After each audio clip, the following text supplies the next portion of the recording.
เจ้าบุญนมัสการพระธาตุหลวงเวียงจันทน์ในปีนี้เพิ่นจะจัดขึ้นในระหว่างวันที่1ที่5พฤศจิก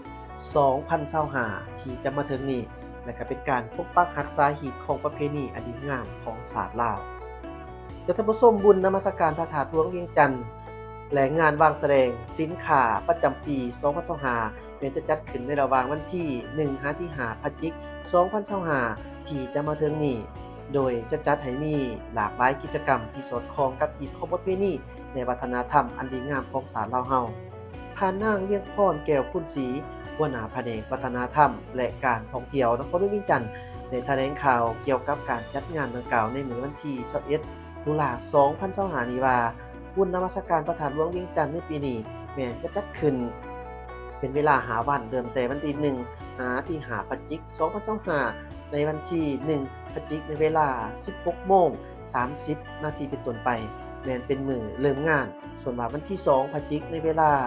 ลา 16:30 นาทีเป็นต้นไปเป็นมื้อเริ่มงานวันที่2พฤศจิกายนเวลา 16:30 นาทีสืบต่อครบงานตามประเพณีวันที่3พฤศจิกายนเวลา 16:30 นาทีจะมีพิธีสูตรปฏิตามงคลที่พระธาตุหลวง วันที่4พฤศจิกายนเวลา 13:30 นาที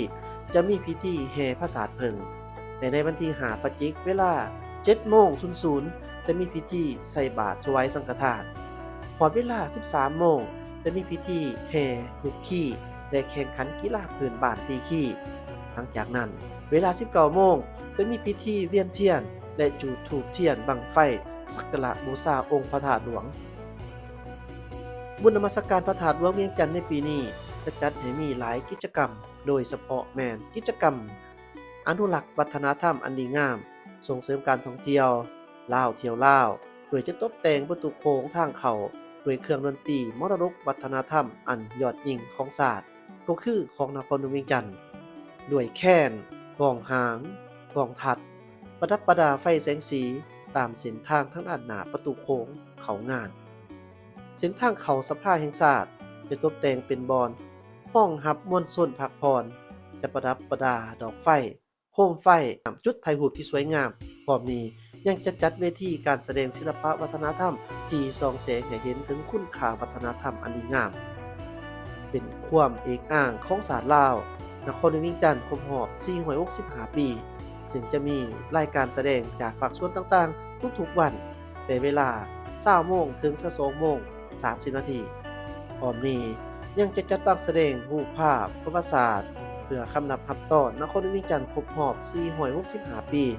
ติดพันกับบุญนมัสการพระธาตุหลวงเวียงจันทน์และ3วันประวัติศาสตร์วางแสดงพระขวัญลาวด้วยดอกไม้สด3ภาคคือภาคเหนือภาคกลางและก็ภาคใต้ตกแต่งในวางแสดงไม้ขี้ลูกขี้แอบเขาใหญ่หรือว่าติ๊บเขาใหญ่และนกโยงสัตว์น้ำโศกงานมหกรรมกีฬาแห่งชาติครั้งที่ 12พร้อมทั้งจะใช้รูปเงาศิลปวัฒนธรรมรูปเงาประวัติศาสตร์และมีกิจกรรมตีมวยเพื่อเกี่ยมให้แก่งานมหกรรมกีฬาแห่งชาติอยู่เดินพระธาตุหลวงพร้อมนี้ยังจัดงานวางแสดงสินค้าและผลิตภัณฑ์ตัวแบบอยู่เดินพระธาตุหลวงเป็นต้นงานวางแสดงการท่องเที่ยวนวัตกรรมใหม่สินค้าโอดอปสินค้าครอบครัวตัวแบบสินค้าผลิตภัณฑ์ภายในและวางแสดงสินค้าจากประเทศเพื่อนมิตรคาดคะเนมีห้องวางแสดงทั้งหมด 1,100 ห้อง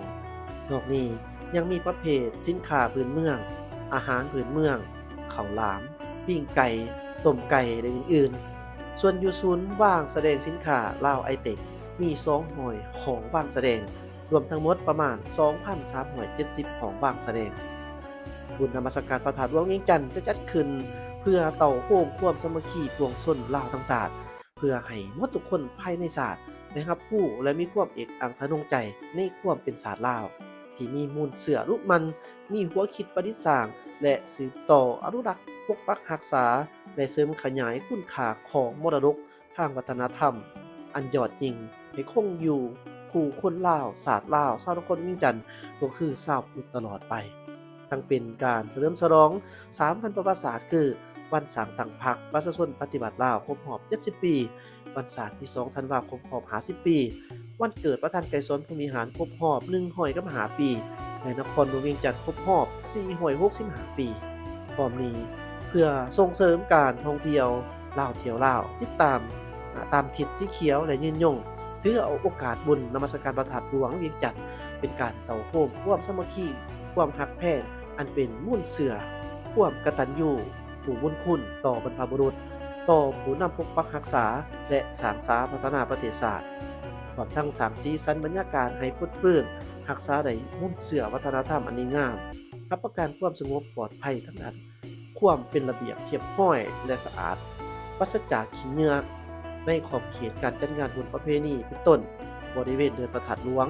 เดินสนามหลวงบ้านอ้อมข้างและสถานที่สาธารณะต่างๆเพียงอย่างไรก็ตามบุญนมัสการพระธาตุหลวงเวียงจันทน์ในปีนี้คณะรับผิดชอบจัดงานได้ออกข้อห้ามต่างๆเพื่อความเป็นระเบียบเรียบร้อยรักษาได้ถึงความสงบปลอดภัยโดยเฉพาะแม่นบ่อนุญาตให้มีสัตว์ปุ่มเป้าของคอเป็ดและสาวน้อยตกเตียง